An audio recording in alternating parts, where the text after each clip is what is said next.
Fonction trigonométrique réciproque. Donc, je vous invite à revoir la capsule vidéo que j'ai fait sur la fonction réciproque, les fonctions et le réciproque lorsqu'ils existent, pour voir comment on peut composer une fonction sans sa réciproque. On avait noté f-1 par exemple, si f c'est la fonction. Et on a dit par exemple si x carré et racine de x, chacune est la réciproque de l'autre, hein, notamment pour les x strictement positifs. Sinon la fonction x carré n'admet pas de réciproque. Et si on restera le domaine à x positif, x carré va admettre une réciproque, ce sera racine de x. Et dans ce cas-là, quand je combine la fonction et sa réciproque, ça va donner x lui-même. Donc la racine de x, le tout au carré, c'est x. Et la racine de x au carré, c'est x également.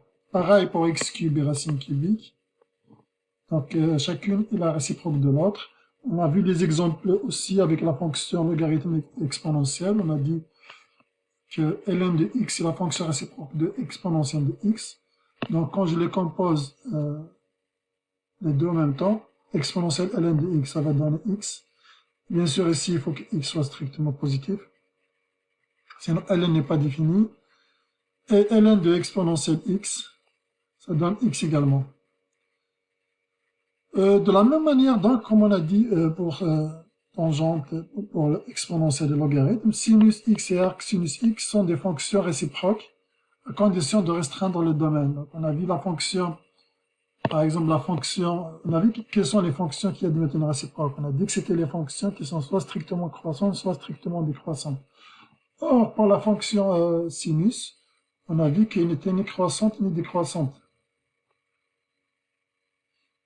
Voilà, on a vu que c'était ni croissante ni décroissante. En revanche, si on restreint son domaine, à moins pi sur 2, moins pi sur 2, on a vu ici moins pi sur 2, pi sur 2, donc là c'est 0. Là on obtient un graphe qui est strictement, graphe d'une fonction strictement croissante. Donc la restriction du domaine de la fonction sinus à l'intervalle moins pi sur 2 va donner une fonction qui admet une réciproque. Cette fonction réciproque, on va l'appeler arcsinus. Arcsinus, et dans les calculatrices, vous pouvez la trouver sous la forme sinus moins 1 de x, qui veut dire la fonction réciproque de la fonction sinus. Et ainsi, donc si arcsinus est sa fonction réciproque, par voie de conséquence, quand je compose une fonction et sa réciproque, par exemple ici je compose sinus et arcsinus, sinus de arcsinus, ça devrait donner x, donc x appartient à moins 1, et arcsinus de sinus x, ça donne x, et x donne moins pi sur 2, pi sur 2. Dans la première, on a dit x est entre moins 1 et 1, parce que la fonction sinus prend des valeurs entre moins 1 et 1. C'est ça les images de la fonction sinus x. Et donc le domaine de définition de arcsinus est une fonction de moins 1, 1, il prend des valeurs dans moins pi sur 2, pi sur 2. Voilà. Il y a d'autres fonctions trigonométriques en dehors de arcsinus. Donc, on a dit arcsinus, c'est la fonction réciproque de sinus. Vous pouvez la noter comme ça. En calculatrice, vous allez voir sinus moins 1. Mais je l'avais déjà expliqué, ça n'a rien à voir avec 1 sur sinus. Arccos, c'est la fonction réciproque de cosinus. Arctangente, c'est la fonction réciproque de tangente. C'est ça les fonctions les plus importantes. Les autres fonctions sont secondaires. On a dit ici sinus moins 1 est une fonction, pas forcément une bonne notation, c'est une bonne notation à condition de ne pas se mélanger avec les nombres réels. Sinon, elle va être une mauvaise notation, effectivement, mais c'est celle-là qu'on utilise partout. Dans les calculatrices, on écrit comme ça. Il faut juste se dire que sinus x moins 1, ça n'a rien à voir 1 sur sinus x. Ça n'a rien à voir de ça. C'est juste une manière sinus moins 1 de x, donc sinus moins 1 de x, c'est la fonction arcsinus de x. C'est la fonction arcsin qui est la fonction réciproque de la fonction sinus.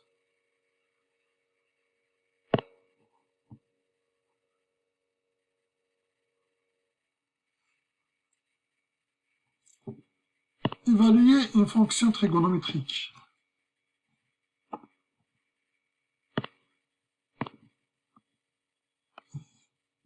Donc, pour évaluer une fonction trigonométrique, vous pouvez utiliser une calculatrice scientifique.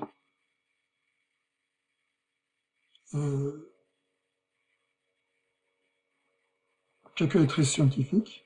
Mais vous pouvez utiliser aussi le cercle trigonométrique lorsqu'il s'agit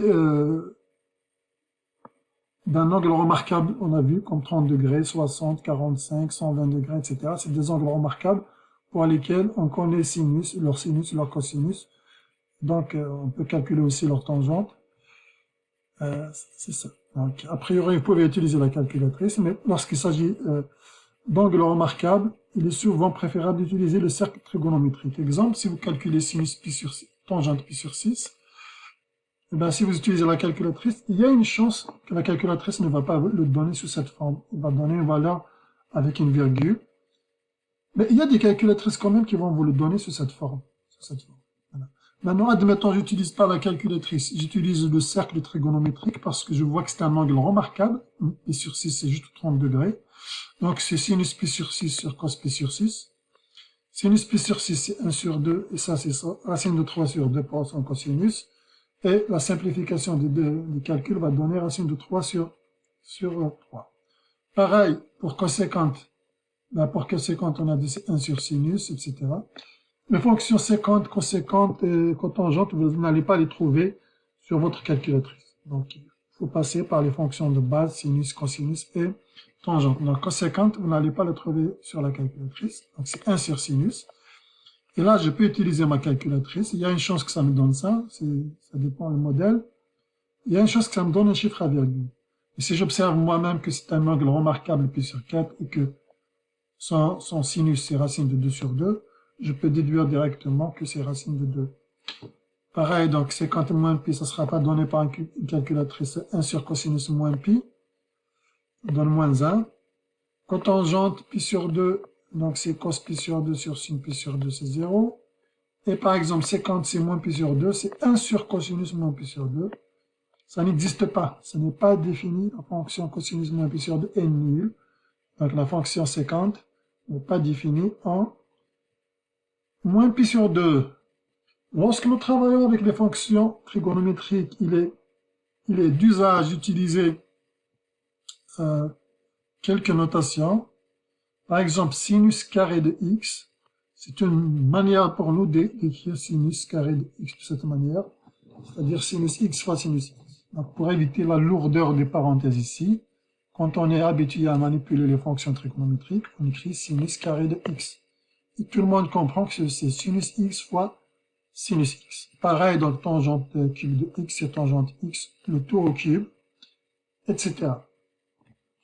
Ainsi, si j'écris cos carré moins 5 pi sur 18, ça va être cosinus moins 5 pi sur 18, le tout au carré, ce qui va donner approximativement cette quantité. Voilà en gros pour les fonctions trigonométriques réciproques, donc les fonctions les plus importantes.